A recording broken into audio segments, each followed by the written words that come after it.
Pertumbuhan dan Pembangunan Ekonomi Part 1.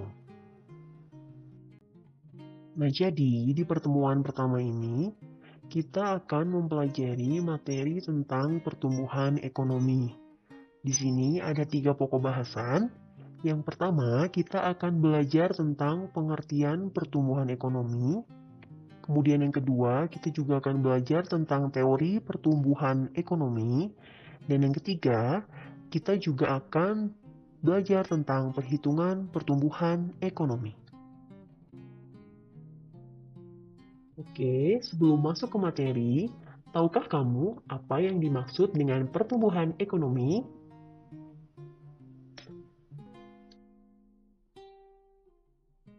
Jadi, pertumbuhan ekonomi adalah suatu proses perubahan kondisi perekonomian suatu negara secara berkesinambungan menuju keadaan yang lebih baik selama periode tertentu. Nah, biasanya pertumbuhan ekonomi ini ditandai dengan adanya kenaikan GNP atau kenaikan GDP, bisa juga kenaikan pendapatan nasional, produksi nasional, output nasional, atau pendapatan per kapita dengan tidak disertai adanya perubahan hal lain. Nah, di sini ada beberapa faktor yang menentukan pertumbuhan ekonomi. Yang pertama ada tanah dan kekayaan alam, kemudian yang kedua jumlah dan mutu penduduk dan tenaga kerja, yang ketiga barang-barang modal dan teknologi, selanjutnya faktor yang keempat ada manajemen, yang kelima kewirausahaan atau entrepreneurship, yang keenam sistem sosial dan sikap masyarakat, dan yang ketujuh ada luas pasar sebagai sumber pertumbuhan. Nah, selanjutnya di sini kita akan belajar tentang teori pertumbuhan ekonomi. Di sini ada perbedaan pandangan mengenai pertumbuhan ekonomi. Perbedaan pandangan inilah yang menghasilkan teori mengenai pertumbuhan ekonomi dari para ahli. Secara umum, teori ini dibagi menjadi 4 macam. Di sini, teori yang pertama ada teori merkantilisme, kemudian yang kedua ada teori pertumbuhan ekonomi menurut teori aliran klasik, selanjutnya yang ketiga ada teori neoklasik, dan yang keempat ada teori historis. Untuk lebih jelasnya akan kita bahas di slide selanjutnya ya. Oke, di sini kita masuk ke teori pertumbuhan ekonomi yang pertama, yaitu teori merkantilisme. Jadi, menurut aliran merkantilisme, pertumbuhan ekonomi suatu negara itu ditentukan oleh 3 faktor. Di sini, faktor yang pertama adalah adanya peningkatan perdagangan internasional. Kalau kita dengar istilah perdagangan internasional, pasti tidak jauh dengan kegiatan ekspor dan impor ya. Jadi di sini faktor yang pertama yaitu adanya peningkatan perdagangan internasional, yaitu bisa jadi karena ekspor dan impor negara tersebut. Lanjut faktor yang kedua, di sini adanya penambahan pemasaran hasil industri. Dan faktor yang ketiga yaitu adanya surplus dalam neraca perdagangan suatu negara. Oke, di sini kita masuk ke teori pertumbuhan ekonomi yang kedua, yaitu teori aliran klasik. Nah, jadi di sini menurut teori aliran klasik, pertumbuhan ekonomi itu dilihat dari sudut pandang pertumbuhan penduduknya.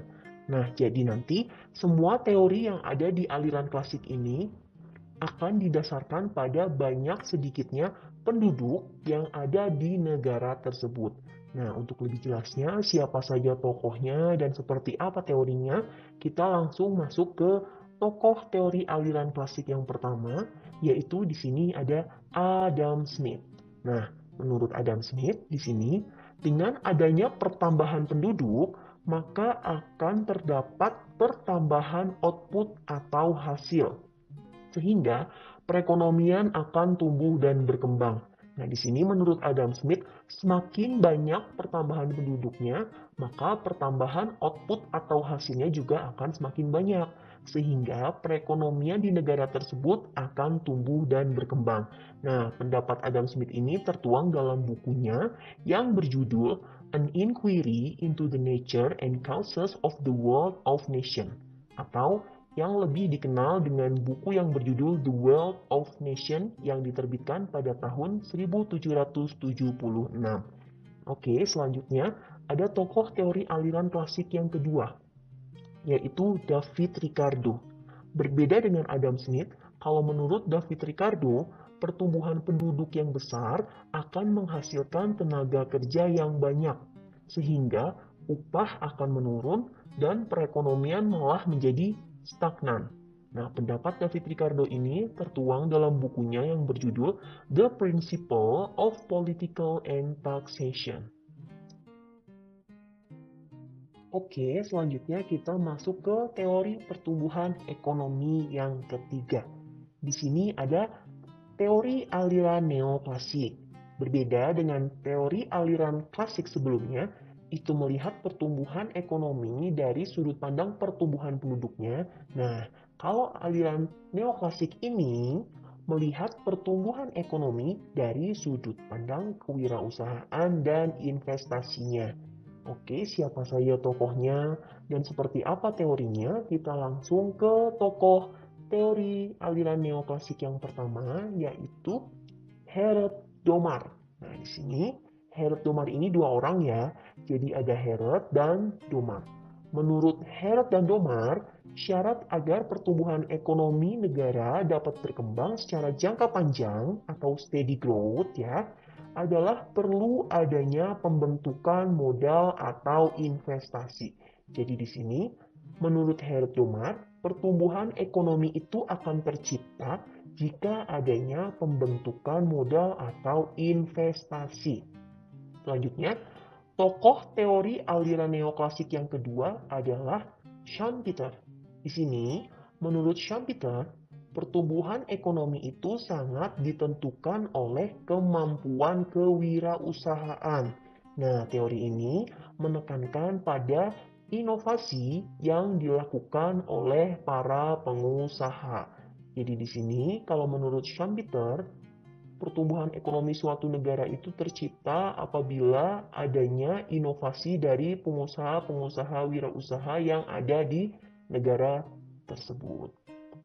Selanjutnya di sini teori aliran neoklasik yang ketiga adalah Robert Solow. Jadi di sini menurut Robert Solow, pertumbuhan ekonomi adalah serangkaian kegiatan dengan 4 faktor utama, yaitu yang pertama pertumbuhan penduduk, kemudian yang kedua ada akumulasi modal, yang ketiga ada teknologi modern, dan yang keempat ada hasil atau output.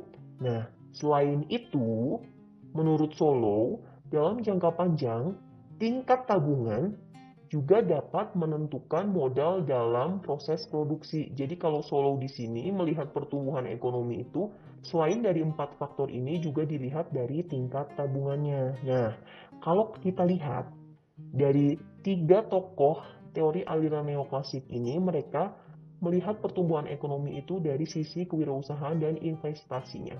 Di sini yang pertama, Herert dan Domar melihat pertumbuhan ekonomi dari pembentukan modal atau investasi. Nah, kalau si Schumpeter di sini melihat pertumbuhan ekonomi dari inovasi para wirausahawan ya. Sedangkan di sini yang ketiga, si Robert Solow ini melihat pertumbuhan ekonomi itu dari tingkat tabungan atau saving ya, menabungkan salah satu bentuk investasi juga. Oke, selanjutnya kita masuk ke teori pertumbuhan ekonomi yang terakhir, yaitu teori aliran historis. Nah, jadi di sini, menurut teori aliran historis itu berpendangan bahwa pertumbuhan ekonomi memiliki tahapan-tahapan tertentu. Seperti namanya ya, di sini historis, sejarah. Jadi dari waktu ke waktu. Nah, untuk mencapai pertumbuhan ekonomi yang maksimal itu, suatu negara harus melewati semua tahapannya dari awal hingga akhir. Untuk lebih jelasnya, siapa tokohnya dan seperti apa teorinya, kita langsung masuk ke tokoh aliran historis yang pertama. Di sini yang pertama ada Friedrich List. Nah, menurut Friedrich List, pertumbuhan ekonomi itu dilihat dari teknik produksi sebagai sumber penghidupan. Nah, di sini agar pertumbuhan ekonominya itu maksimal, suatu negara harus mengalami 4 masa ini. Yaitu yang pertama ada masa berburu dan mengembara, selanjutnya ada masa beternak dan bertani, yang ketiga ada masa bertani dan kerajinan, dan yang keempat ada masa industri dan perdagangan. Kita lanjut ke tokoh yang kedua. Di sini ada Bruno Hildebrand. Nah, di sini Bruno memiliki pandangan yang cukup unik nih mengenai pertumbuhan ekonomi. Jadi, menurut Bruno, pertumbuhan ekonomi itu dimulai dari alat tukar-menukar yang dilakukan masyarakat. Nah, tahapannya apa saja? Di sini, yang pertama ada masa pertukaran dengan natura atau barter. Jadi di sini masa yang pertama ada barter menggunakan natura, kemudian dilanjutkan oleh masa pertukaran dengan uang, dan yang ketiga ada masa pertukaran dengan kredit. Selanjutnya kita masuk ke tokoh yang ketiga, yaitu ada Karl Buscher. Di sini, Karl Buscher itu mengungkapkan bahwa perkembangan ekonomi itu ditinjau dari hubungan antara produsen dengan konsumen. Jadi, menurut Karl Buscher di sini, pertumbuhan ekonomi suatu negara itu akan maksimal jika negara tersebut mengalami 4 tahapan ini. Yang pertama adalah rumah tangga tertutup. Jadi di rumah tangga tertutup ini, masyarakatnya itu hanya memenuhi kebutuhan kelompoknya sendiri.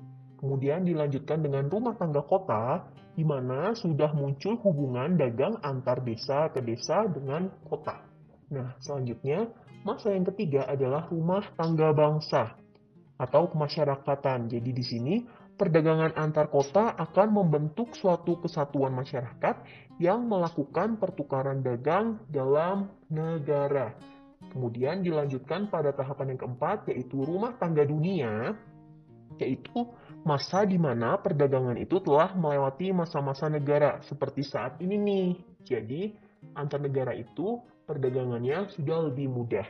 Nah, selanjutnya kita masuk ke tokoh yang keempat, yaitu adalah Werner Sombart. Nah, di sini, menurut Werner Sombart, pertumbuhan ekonomi ini terjadi karena masyarakat memiliki susunan organisasi dan ideologi masyarakat.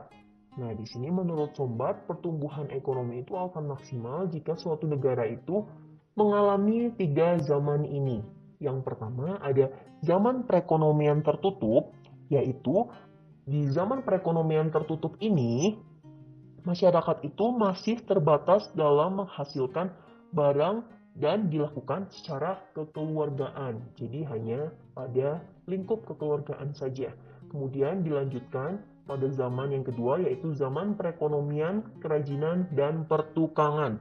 Nah, di sini sudah ada pembagian kerja dalam masyarakat. Kemudian dilanjutkan ke zaman yang ketiga, yaitu zaman perekonomian kapitalis, di mana di dalamnya ada kapitalis purba, madya, raya, dan akhir. Di zaman kapitalis ini sudah ada pemilik modal.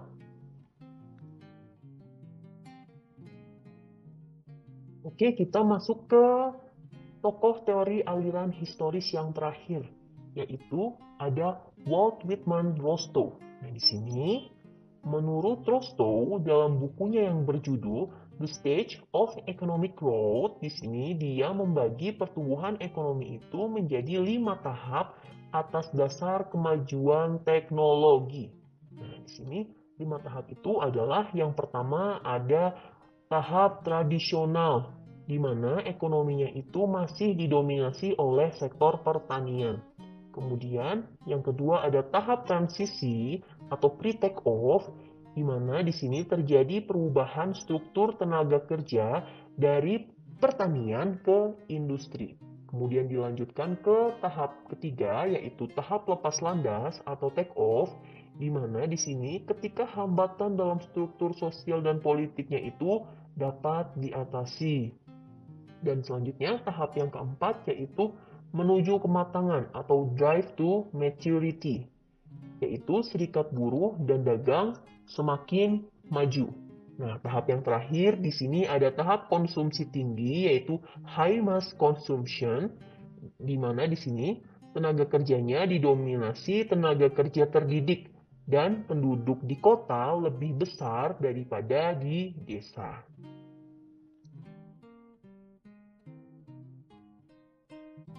Oke, sekarang kita masuk ke pokok bahasan yang ketiga, yaitu tentang perhitungan pertumbuhan ekonomi.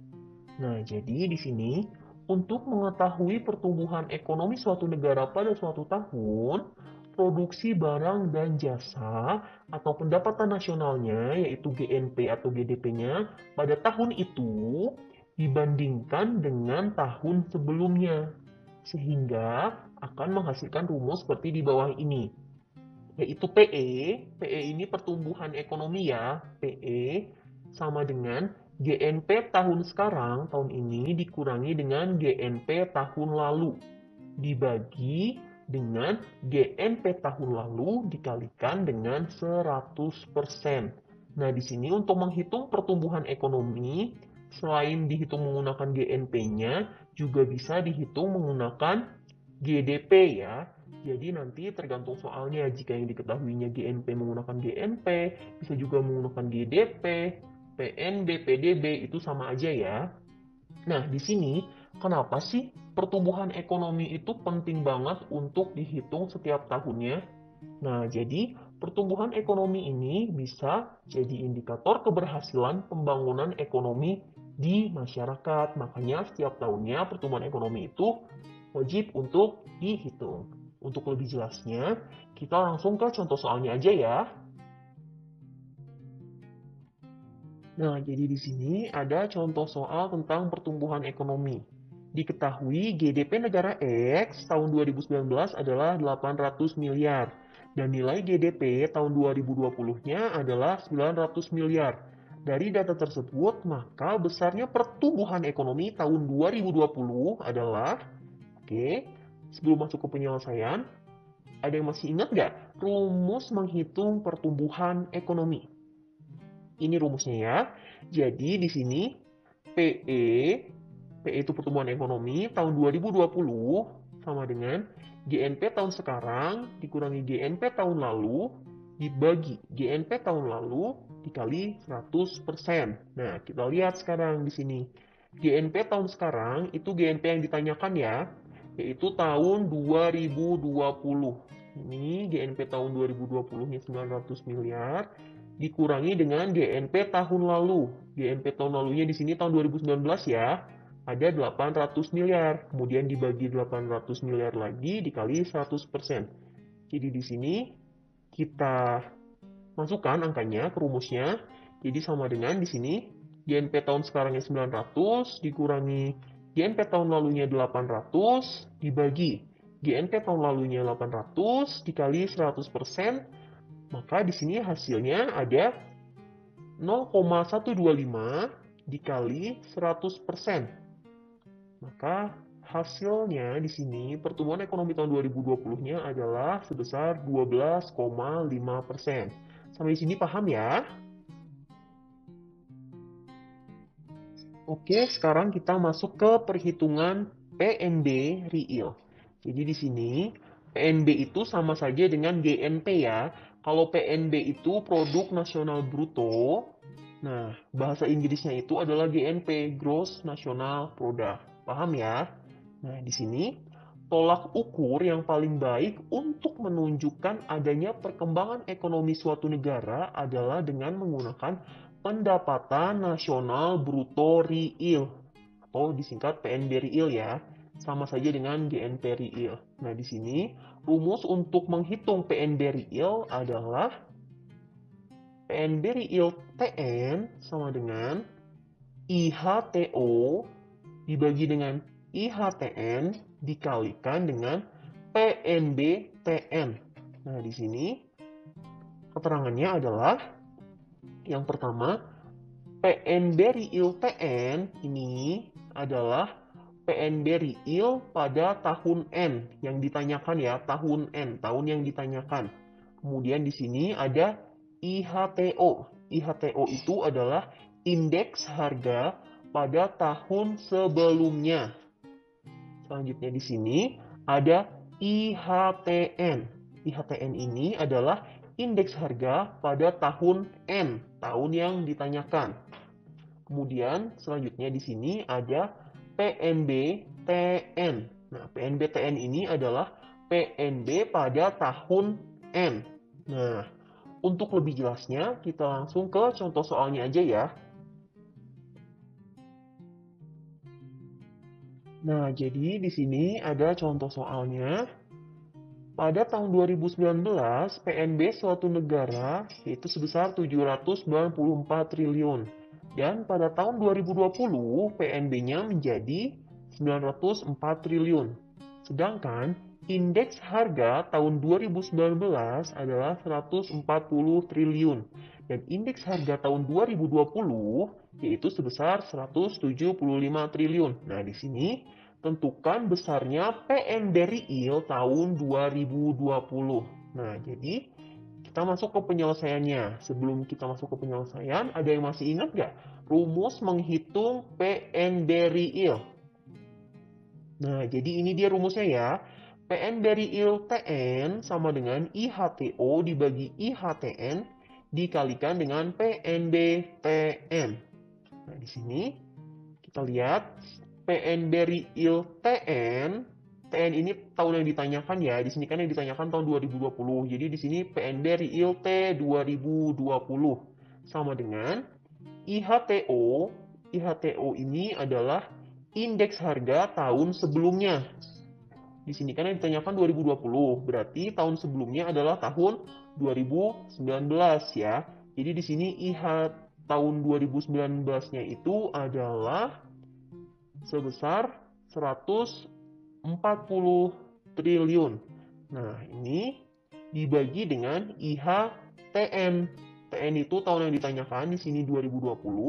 Jadi di sini IHT 2020. Di sini IHT 2020-nya adalah sebesar 175 triliun. Ini ya yang tahun 2020 dikalikan dengan PNB TN.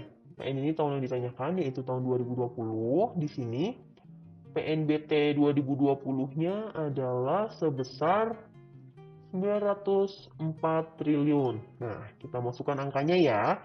Jadi di sini IHT indeks harga tahun 2019-nya adalah 140 triliun dibagi dengan indeks harga tahun 2020, di sini indeks harga tahun 2020-nya sebesar 175 triliun dikalikan dengan PNB tahun 2020. Nih, PNB tahun 2020-nya ini sebesar 904 triliun. Nah, ini. Kemudian kita hitung akan muncul hasilnya yaitu sebesar 723,2 triliun. Nah, jadi di sini PNB real tahun 2020-nya adalah sebesar 723,2 triliun. Sampai di sini paham ya? Oke, sekian pertemuan kita untuk hari ini. Jangan lupa like dan share video ini jika bermanfaat untuk kamu. Dan juga subscribe channel ini ya, karena setiap minggunya akan selalu ada materi baru. Terima kasih semuanya, sampai jumpa di pertemuan selanjutnya ya.